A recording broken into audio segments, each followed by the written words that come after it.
Hello, everyone. I'm Dr. Foojan Zeine, and this is the Inner Voice Show, part of the Evolving Mind series in the Togetherness media. This is a show about what matters most in our life, our mind, our thoughts, feelings, actions, relationships, and our fulfillment in this beautiful journey of life. In this show, I'll share a tip actually with you about ways you can resolve conflicts through your communication.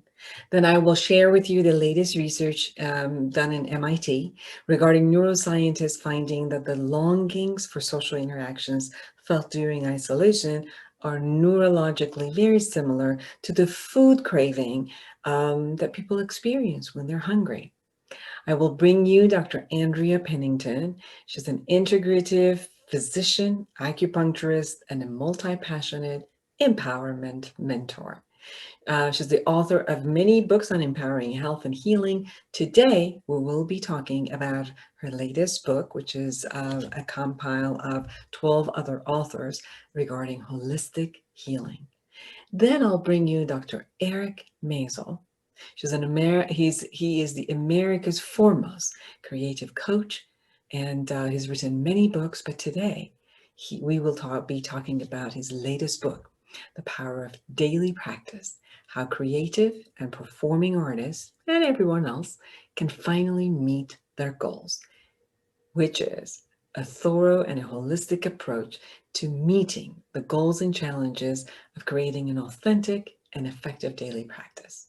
I'd love to hear from you. Connect with me through my website, foojan.com, and follow my social media and message me. Allow me to hear from you, your comments and topics of interest.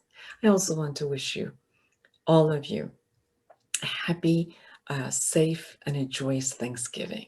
And I want to thank you, all of you, for who have been in my life one way or another, and share with me who you are and allow me to be in your life. But first, here's the tip of the week.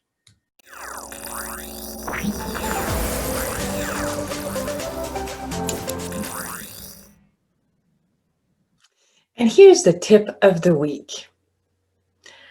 This week, I've been focusing on how people can resolve conflict and come to an understanding. The first point that I've been observing is people's intention and how they envision the resolution to look like and to feel like. Most people do not have a similar view of what it should turn out to be, right? Each person might prefer to see the end result of the conflict resolution to benefit them in a particular way and not the other. Most people love to win or feel like a winner. So it is important for us to come to some alignment of what we want to move forward and toward, and to see the win at the end to be a win for both of us, a win-win situation. The interesting matter is that in a conflict, we tend to insist to talk to, share our point of view, want to be understood, want to be validated, and be given what we want.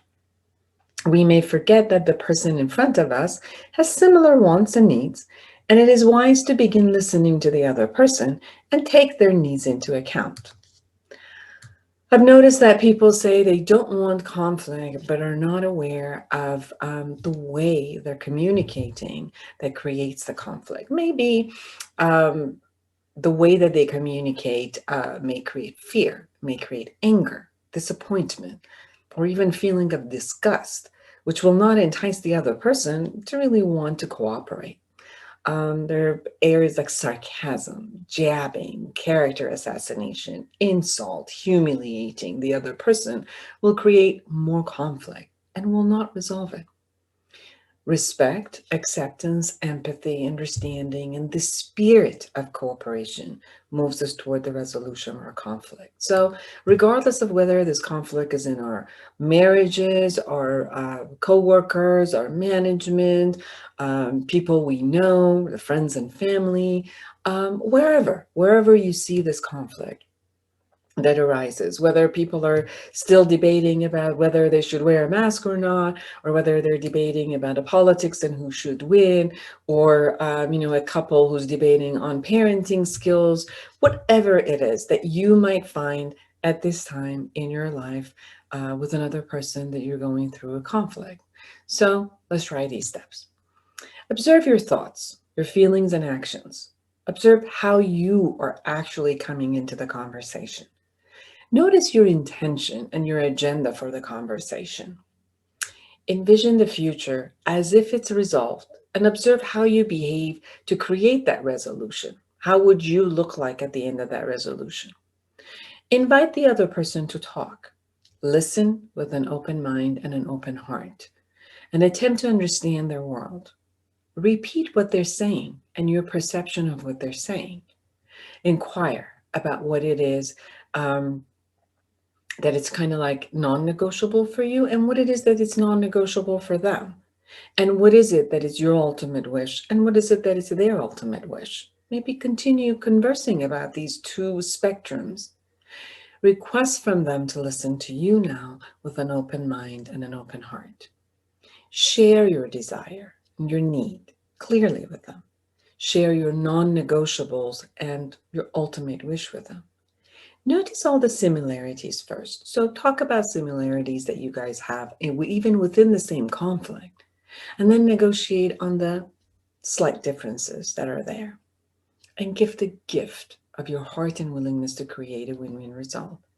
And more than anything else, reconnect with love, because of that is going to people want to give gift when you reconnect with your love. And go to my book, Life Reset, the Awareness Integration Path to Creating the Life You Want. You're going to get a step-by-step ways of becoming aware of yourself and how to communicate to creating a fulfillment in your life and everyone around you. Don't go anywhere. I'll be right back.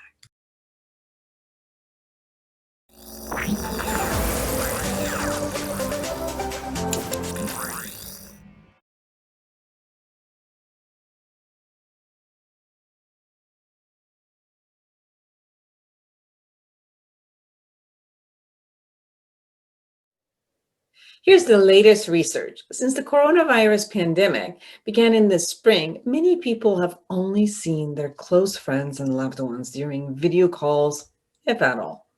A new study from MIT finds that the longings we feel during this kind of social isolation share a neural basis with the food cravings we feel when we're hungry.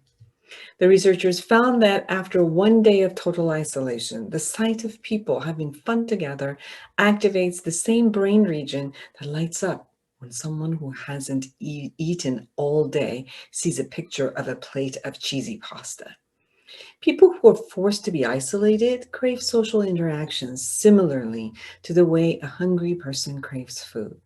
The research finds that fit the intuitive idea that positive social interactions are the basic human need, and acute loneliness is an aversive state that motivates people to repair what is lacking, similar to hunger.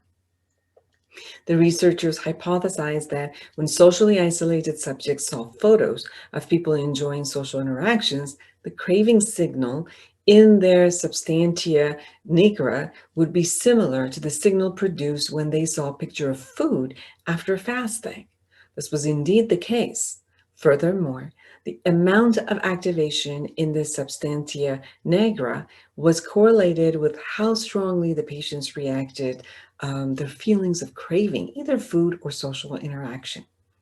The researchers also found that people's responses to isolation varied depending on their normal levels of loneliness.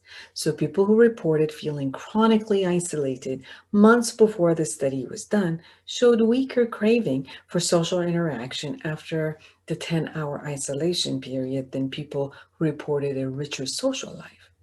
For people who reported that their lives were really full of satisfying social interactions, this intervention had bigger effect on their brain and their self-report, Where you go. We know that at this time of COVID, signs of loneliness is a lot more, signs of depression is a lot more, and the yearning and the longing for being together. And sometimes that's why people are not necessarily listening and getting together, especially at the time of holidays. So be careful. Happy Thanksgiving.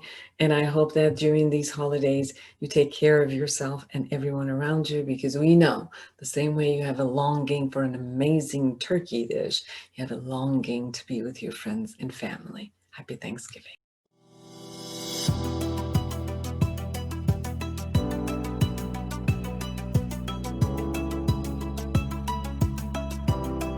Well, welcome back, everyone. I'm Dr. Foojan Zeine, and I have Dr. Andrea Pennington with me.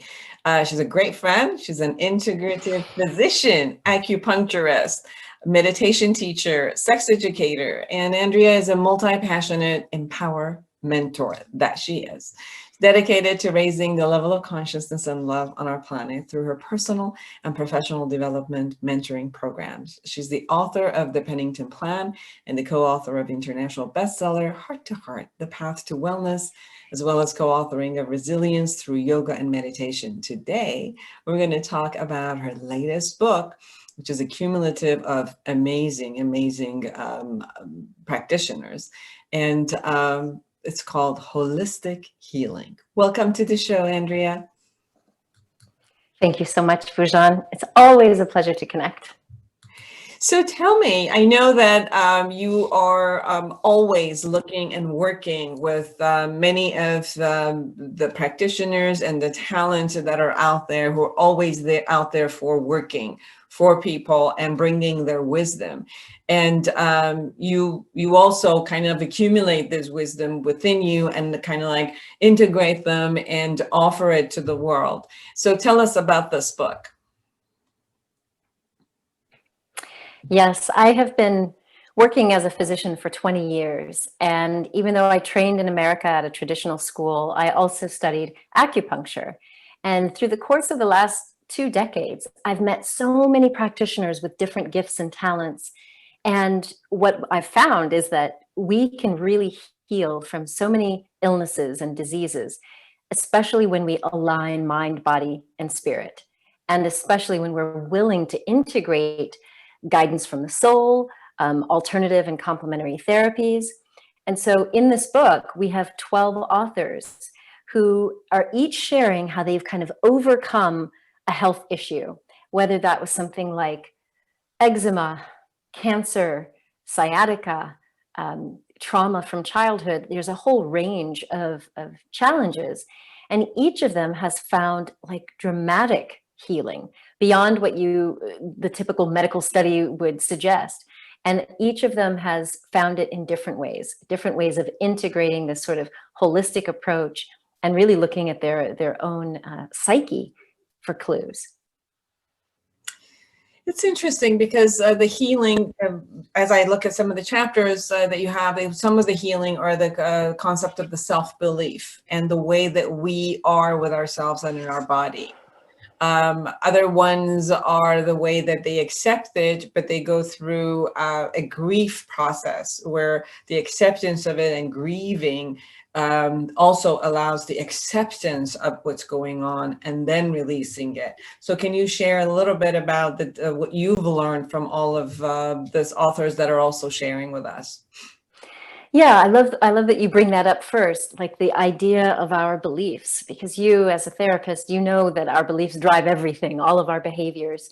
Unfortunately, we're at a point in medical history where people are recognizing that the mind-body continuum is just that. It's a continuum. They're not separate. And so when you read about people who realize that their own self-narrative, like Karen Joy Almond in Holistic Healing, recognized that it's her own story that she tells herself about herself and what she deserves in life that impacts all of her illnesses. So these mentions of a couple of authors of childhood traumas and adverse experiences that impacted the way they saw their place in the world, what they deserved, we know that, of course, childhood trauma impacts us on a DNA level, but it's also these beliefs that impact the way our immune system responds or doesn't respond. So it's been kind of an eye-opener, because as people have gone through this process, all of our editors join me for a writing workshop. And when you really start to trace the early and then later aspects of your life, even though you might be talking about one illness, most people can trace back these little signs that they were going to get sick. And that brings us incredible insight, because when you're aware of the part you play, I'm not saying blame, but you're aware that your choices and your beliefs impact you, that shifts everything. Like one of our authors, Kati Liebskin from Germany, she recognized that when she got this diagnosis of breast cancer, just finishing her university studies, she knew that she had to make some shifts mentally. And this was, of course, before the law of attraction was a thing. But she literally manifested opportunities to work with the best surgeon and to be sent to the best post-op treatment based on tuning into her intuition and what her body needed, all the way up to the point of telling the doctors, okay, this treatment is not working for me. This treatment is I'm done with it. And, she's been cancer-free now for well over a decade. So it's been a joy to read these stories and to get to know all of the ways that we can kind of tune into our own wisdom, leaning on practitioners when we need it, and opening our mind to alternative therapies as well. I remember having this idea, and even from childhood, I remember my mother used to say, if you're not dead, you're going to school. I don't care that you're sick. And that has become my motto, which is like, I have this thing in my head, which is, I don't have time for sicknesses. Like, I'm sorry, illness, I'm sorry, I just don't have time for you. I got to be productive all day. But then aging, not illnesses, aging started knocking, and it's like, I don't think so. Like, you're not going to be able to do that. So that was like the first sign of saying, I need to listen to my body. And, but it's interesting of that concept of, I don't have time for illness. It's put me in a position where, thank God, everything, even if it was at the beginning, it's kind of like it went away. So I do definitely, obviously, with what I also work with, have a lot of self-belief in what we do. But there's also this concept of it being part of reality where, at this point, there's a distinction about how we look at ourselves and our body, which is positive, versus the fantasy and not listening and really looking at the reality, which we see a lot maybe with COVID, which is, I'll just won't get it. Like, I don't need to practice all this stuff. I just know that if I'm really healthy and I've got a, really good immune system, it doesn't matter. I just won't get it. And if I get it, it's going to be, who cares? It's just going to be okay. Can you talk a little bit about the distinction between how we believe something versus, the fantasy that we hold?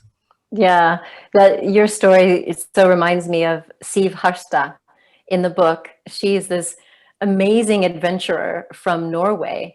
And like you, she grew up in a family where laying out on the couch was not an option. It was like, if you're alive, you're doing something. Like, you're active, either you're working or, you're helping out.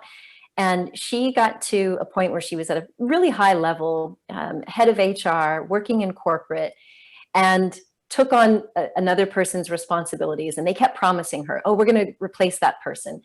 But the workload kept increasing, and she wasn't saying no.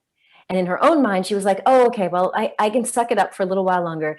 In a couple months, I've got a 2-week vacation. I'll be able to rest. And then she got to a point, she didn't even recognize that she was in burnout. It was a colleague that looked at her and said, you are not okay. You do not need to come back into this office next week. And at first she was like, what? I don't need to see a doctor. I'm fine. Until she could start to feel the tears kind of coming, that recognition. So there is this balance that we all have to live between of like, I can do it, I can suck it up. But when it comes to burnout, for example, there are a lot of behavioral patterns and emotional programs that will lead us to not listen to the body, to not stay in tune, and to go beyond the reality. And fortunately, in Siv's case, She was forced into time off. Literally, when she went to the doctor, her blood pressure was so sky high that she she was told, you can't exercise, you can't do anything that's going to raise your heart rate, you've just got to chill. So imagine like you being told, if you're not sick, you're going to school. If you're not dead, you're going to school. She was forced into, rest.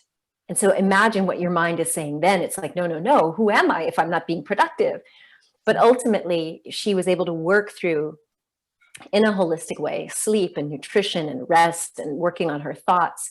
And she not only recovered from burnout, she ended up climbing Mount Everest. So talk about a big major goal after burnout. And this had happened to you, your personal life story as I know it, and we've chat a bit about it, is the same thing. Like you were on TV, you were the director, I think, for Discovery Channel, right? Yeah. Yeah, you were the clinical director for that. You had everything that you were going in at one point. I'm like, I'm going to France. Yeah. Say a bit about you. Yeah. I mean, I hate that I had to like hit rock bottom, but some of us are that way. Like I had been programmed to do and work and achieve. And, but it did get to a point where the emotional stress and the depression and anxiety got to a level where I didn't even want my life anymore. Mm-hmm. And when it got to that sort of rock bottom, that's when I finally surrendered. And as you know, was on vacation in France and had a literal out-of-body spiritual awakening. And it made me look at every aspect of my life differently. And it shifted everything. And now I know that for me to be truly well, I have to incorporate a whole host of things. And they all go into my calendar first.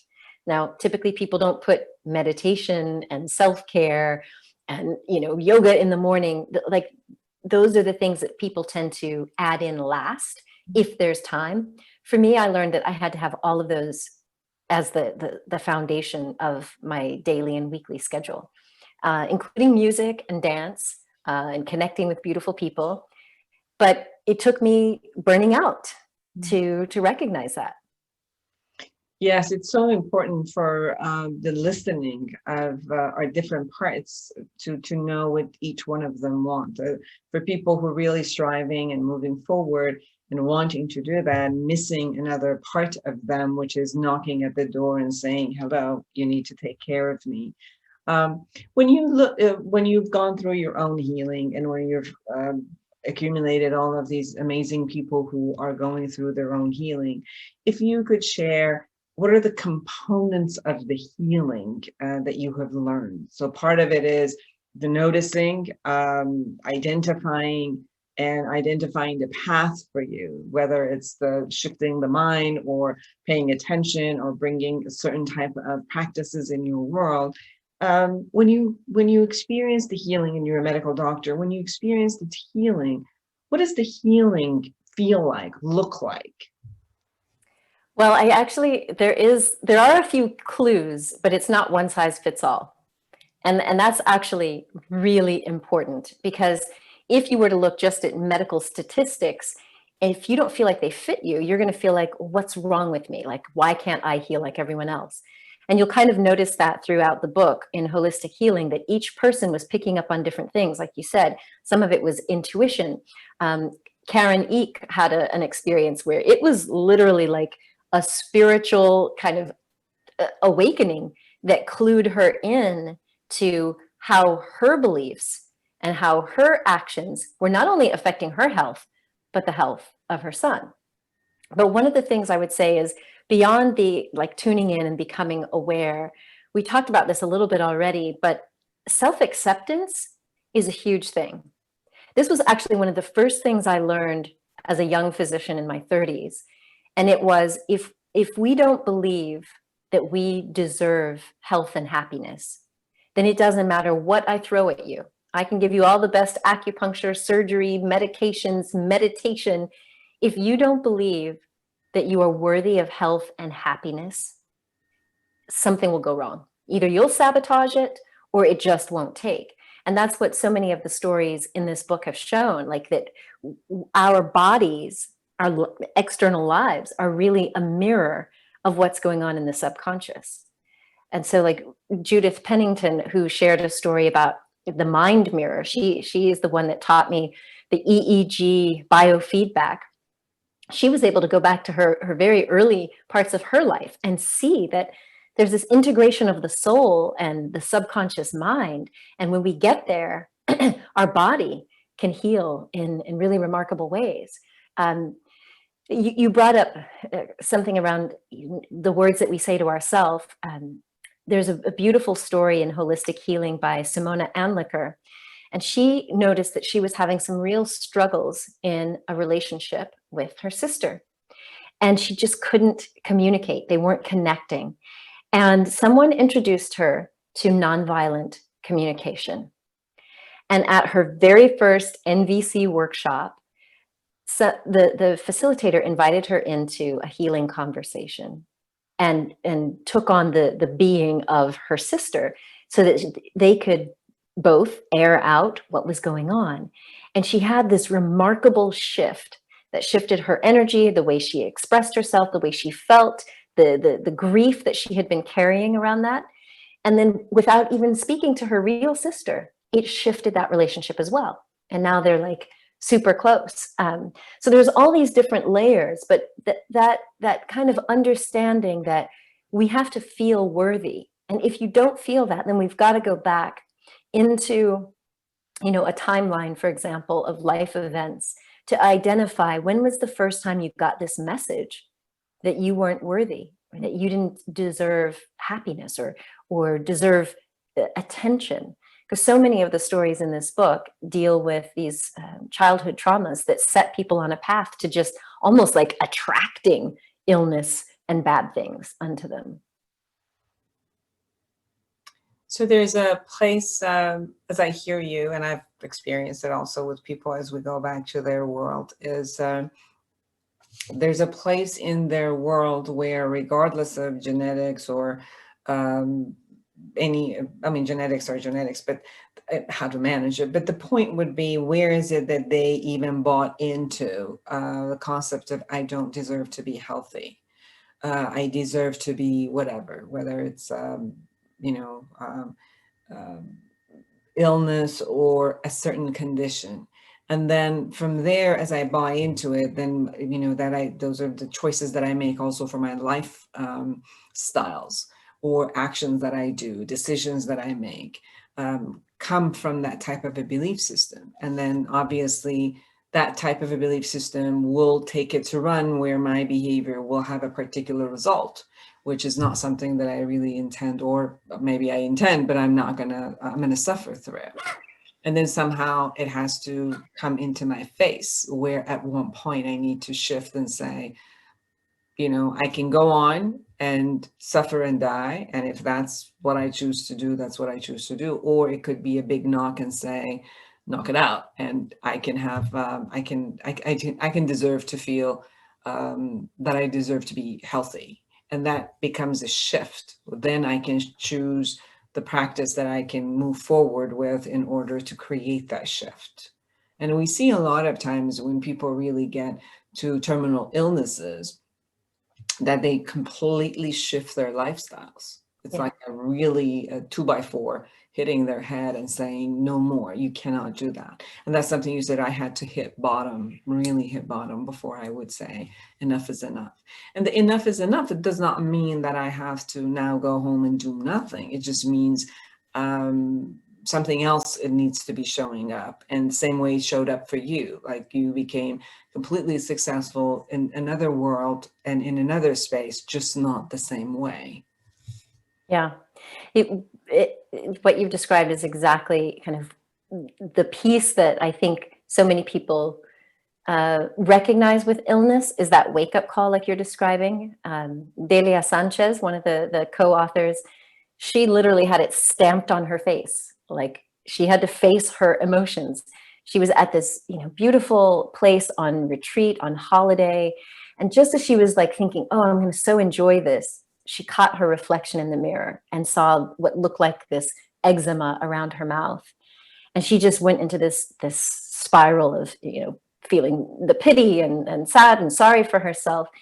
But a friend had invited her to this personal development or energy healing conference, and it was all online. And as she was, listening and understanding, it was like this recognition that she hadn't faced certain emotions. And so her body was forcing her to address them. And illness does that to a lot of us, whether it's a terminal illness or not. It's like when the body screams at you to finally listen to where in your life are you out of balance? What have you not addressed? If it's about a matter of self-care, like in our burnout examples, or it's a matter of healing the past trauma, the body's going to scream for what it wants. Mm-hmm. And when we listen, there's almost this magical kind of shift where we can accept whatever that healing remedy is, and the body can return to a state of wholeness and well-being. And that was something that I learned very early on with acupuncture. As a physician, trained in Western medicine, it was kind of fascinating to me to meet these people from China who were like doing stuff to me that looked like magic. It's like, how is it just these tiny little needles that you're saying you're moving energy and healing disease, until I did it myself. Mm-hmm. And so, we've got people in the book who talked about sciatica and back pain and then integrating Ayurveda and yoga and acupuncture. And all of these have this energetic component to them. And it's like when we are willing to kind of get in tune with the body's energy, then we can see that energy start to flow. And in Eastern modalities, your best Chinese medicine practitioner is not going to heal you. They always say that your body will heal itself. All we're doing is helping the energy start to flow. In 1 minute, if we haven't really shared something that you really want to share and for the audience to know, what would that be? I would say this: you have the innate capacity to return to a state of wholeness and well-being. No matter what illness or disease you're facing, if you're willing to integrate mind, body, and soul, you can get to a new level of peace and vitality. In many cases, that means you could be healed, you could go into remission with illnesses, but in other cases, you just get to a quality of life and a peace with your life that means that whatever amount of time you have left on this planet can be used fully and can be fulfilling. So just remember that you have an innate vitality code just waiting to be turned on. That's sweet. I think it's waiting, telling me that I need to change my habits pretty much.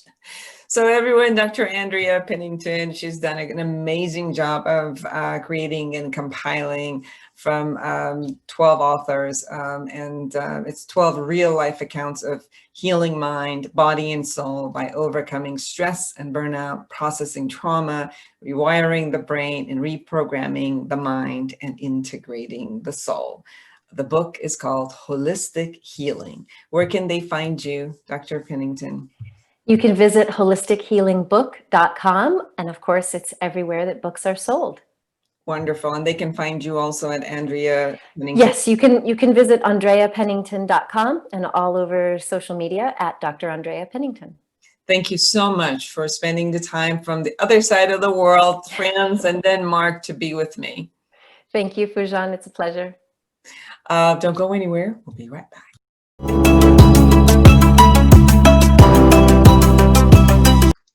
Hello, I'm Dr. Foojan Zeine, and I'm a psychotherapist and a life coach. If you are experiencing anxiety, depression, loneliness, isolation, fear of what's going on with all that's going on in the globe with the coronavirus, what's going to happen to you if you've lost your job and you have a lot of anxiety and you don't know what's going to happen to you and your family, if your kids are at home and you're not used to it and you have no idea how to handle them, if you're working from home and all the structures have changed and you don't really know how to concentrate and restructure and motivate yourself, I'm here for you.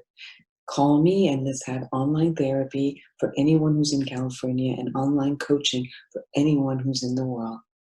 Go to my website, foojan.com, Foojan.com, and let me be a support to you through online therapy and coaching. I'll be looking forward to hearing from you and being a support to you.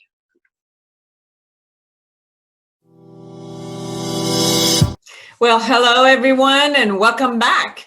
I am excited to be with Dr. Eric Maisel. He is the author of more than 50 books on creativity and personal growth, including The Power of Daily Practice, which is widely regarded as America's foremost creativity coach. He is a retired family therapist and a noted leader in the movement known as critical psychology.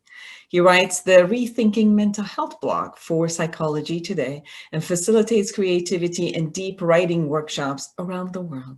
We're going to talk about his new book, his latest book, The Power of Daily Practice, how creative and performing artists and everyone else can finally meet their goals, which is a thorough and holistic approach to meeting the goals and challenges of creating an authentic and effective daily practice. Welcome to the show. Lovely to be here.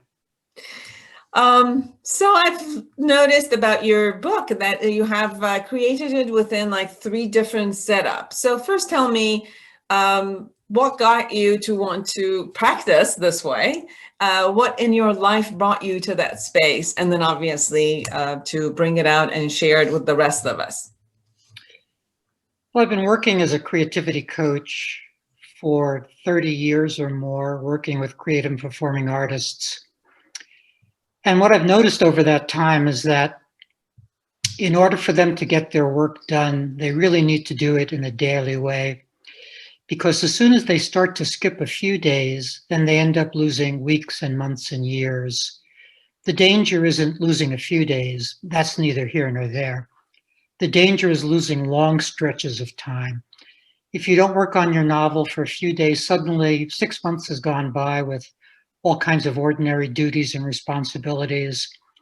Folks get very disappointed when that happens. So the only thing to really insulate them against that problem is to get to their work very regularly, if not every day. I try to convince my clients to do whatever is important to them on a daily basis as the only way to get that work done.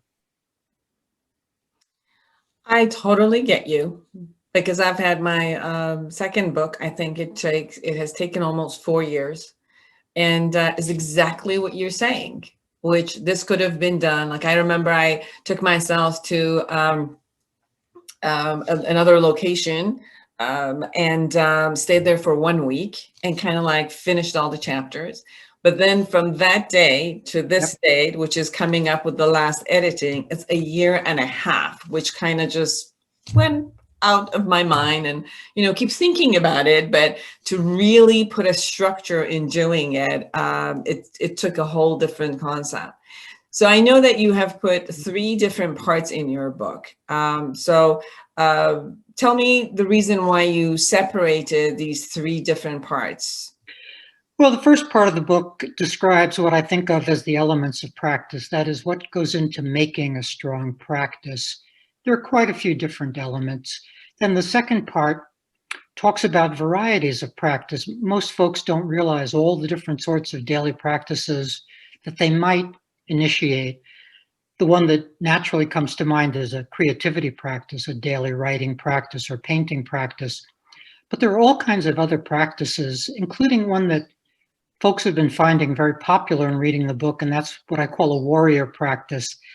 A lot of folks need to build their self-confidence and take risks, and so many of us are solopreneurs, solo entrepreneurs who have to do a million things in order to have a career, and we kind of have to be a warrior to do that. We have to reach out to folks, even if that feels scary, etc.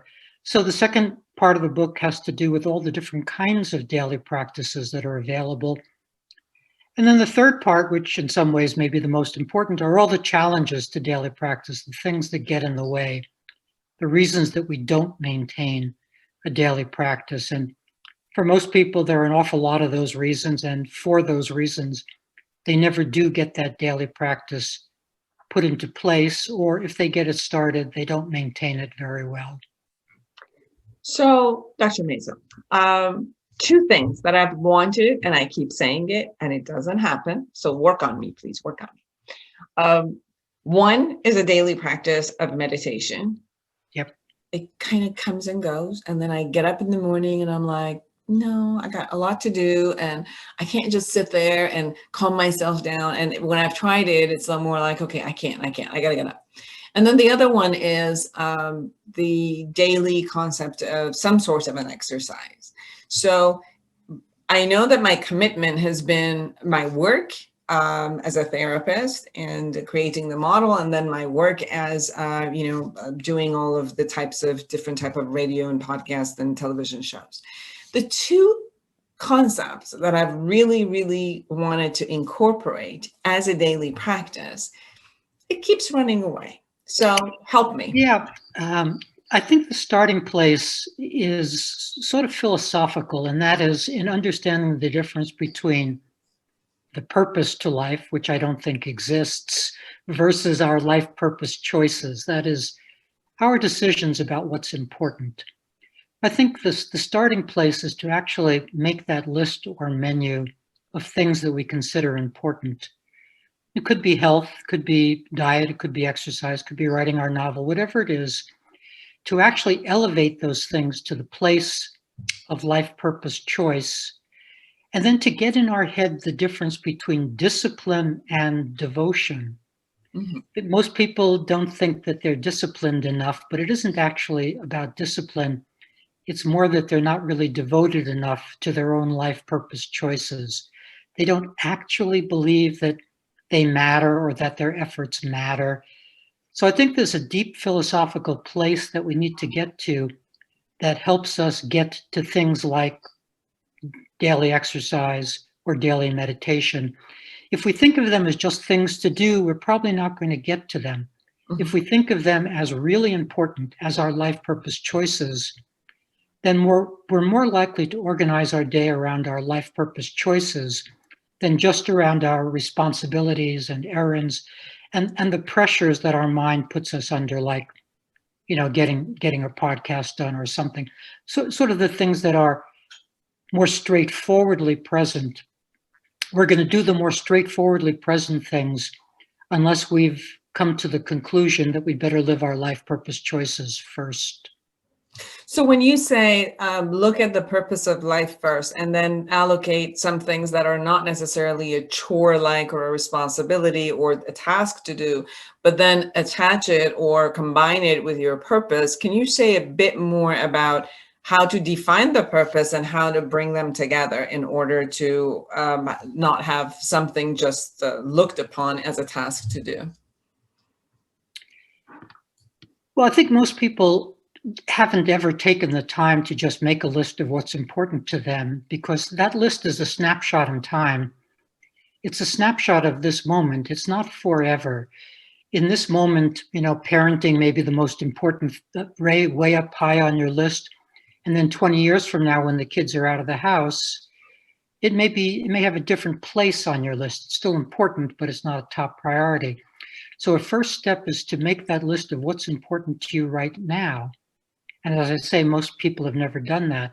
If you have trouble making that list, and a lot of people have trouble identifying what's important to them, I think a starting place is to go back to what we loved as kids. I think that's a very true place, especially for my creative performing artist clients. If I send them back in time to when they were 5 or 6 or 7, then they will remember falling in love with reading, or falling in love with going to the movies, or falling in love with listening to music. Something about our life purpose choices connects to those old loves, to those deep abiding loves. And if a person can circle back around to what they love, that will help them understand how to be devoted now. If you've never loved anything, that's a deep and difficult problem. And it's hard to know what to do if you've never fallen in love with anything. And that would be probably a first task for a person in that position, is to take some time and try to fall in love. Mm-hmm.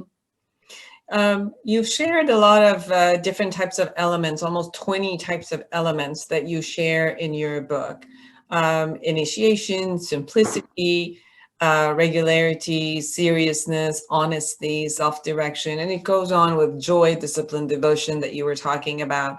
Mm-hmm. Creating love and self-trust, and then you go into what I love is the creativity practices, which the life purpose practice that you were talking about, meaning-making practices, spiritual practices. So you go into each one of those areas.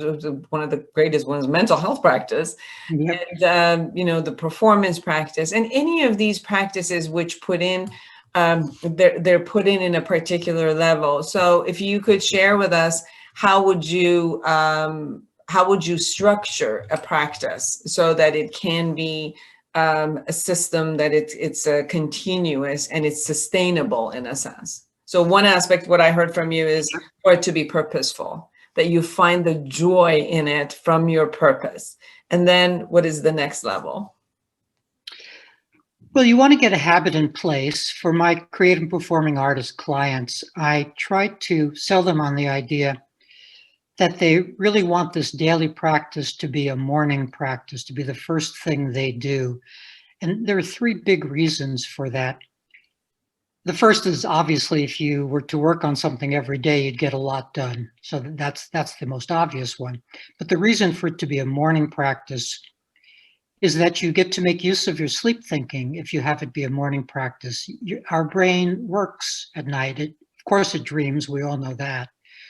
But it also thinks. In REM sleep, it's dreaming. In non-REM sleep, it's thinking. And it'll be thinking. If you're a poet, it'll be writing poetry. If you're a mathematician, you'll be solving math puzzles.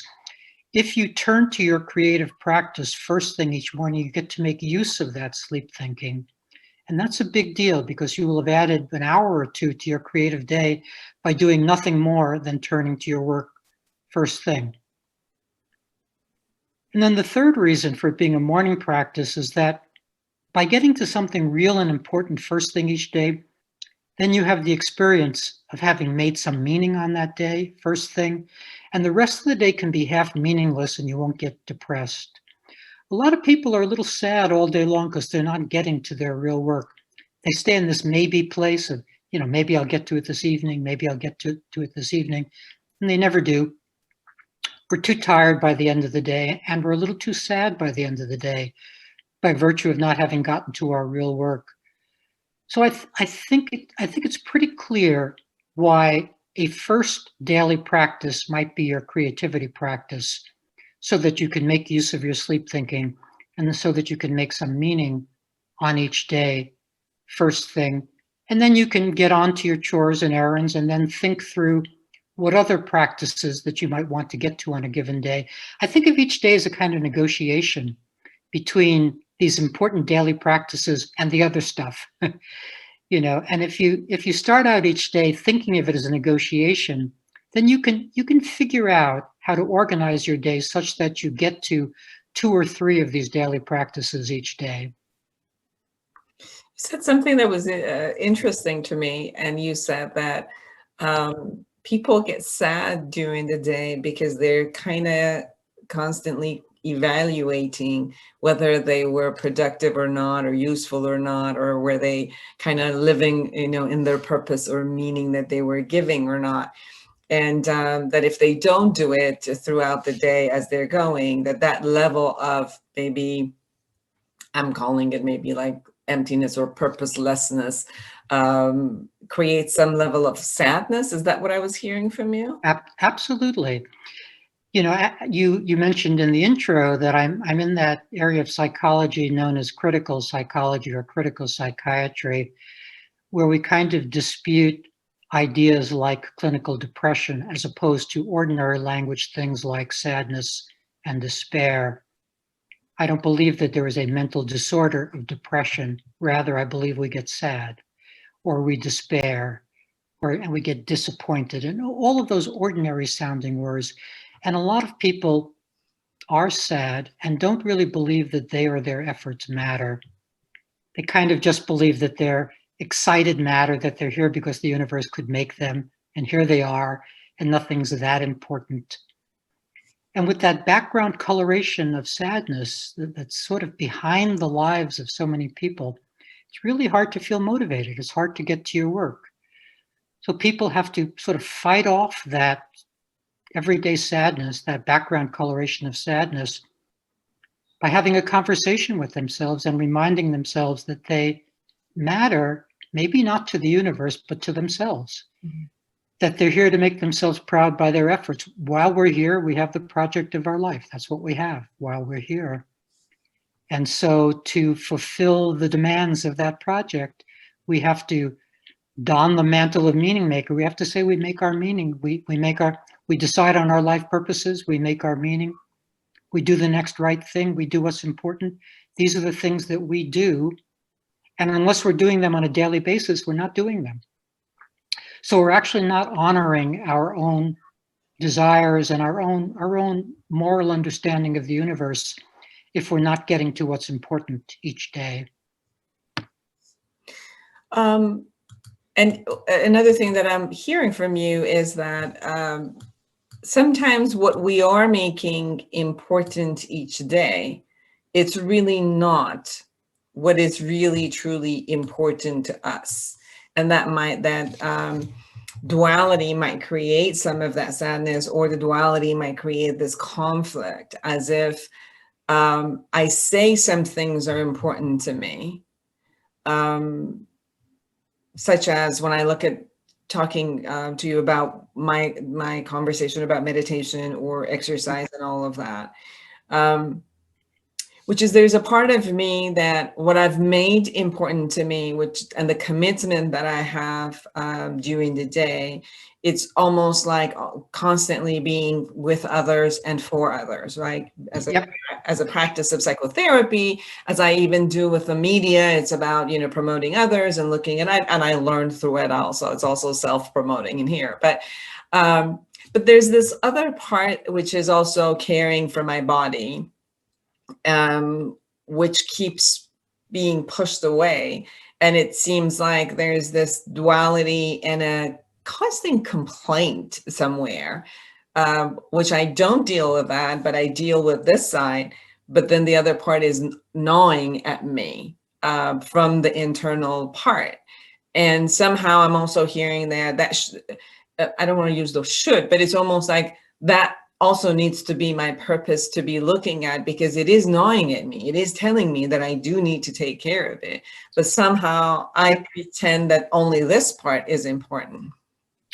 And what we all tend to do is throw away time when it becomes available. So let's say it makes perfect sense for you to, work on your podcast or do media or what have you, but then an hour appears or 20 minutes appear. Everybody nowadays is going to check their email one more time, surf the net, do something that is kind of a meaning substitute or some kind of relaxation. So many things are important to us on a daily basis, and getting to all the things you mentioned are important. But when time appears, one of the habits to learn is to not scorn those increments of time, not to throw them away. And to get into the habit, it's a hard habit, get into the habit of not checking our email for the 1,000th time, or not checking the election news for the 1,000th time, or not checking the COVID news for the 1,000th time, but to move on to another one of our life purposes. And we can train ourselves to do this. This becomes, for some people, this feels like too routine a day, or too regular a day, or to something, but ultimately it's the only way we get to all of our important things. I think it takes a certain maturity to see that kind of day as not boring, but as exactly the way we ought to be living our lives. Mm-hmm. Dr. Eric Maisel, the author of The Power of the Daily Practice, How Creative and Performing Artists and everyone else can finally meet their goals. In 1 minute, anything we haven't mentioned that you really want our audience to know? Well, let me just say quickly that one of the problems with daily practice is people think they should be making progress in their daily practice, but progress isn't as important as showing up. The headline is to show up to your daily practice and just do it and enjoy it and put outcomes aside. That's the way to stick with the daily practice, to not worry about progress or outcomes, but just to show up. I like that. I'll show up. And how can they find you? The best way is to come to me, ericmaisel.com, EricMaisel.com. Wonderful. Thank you for being on my show. It was great having you on the show. Thank you for having me. And for all of you who are out there, create an amazing life for yourself and everyone around you. Until next week, bye-bye.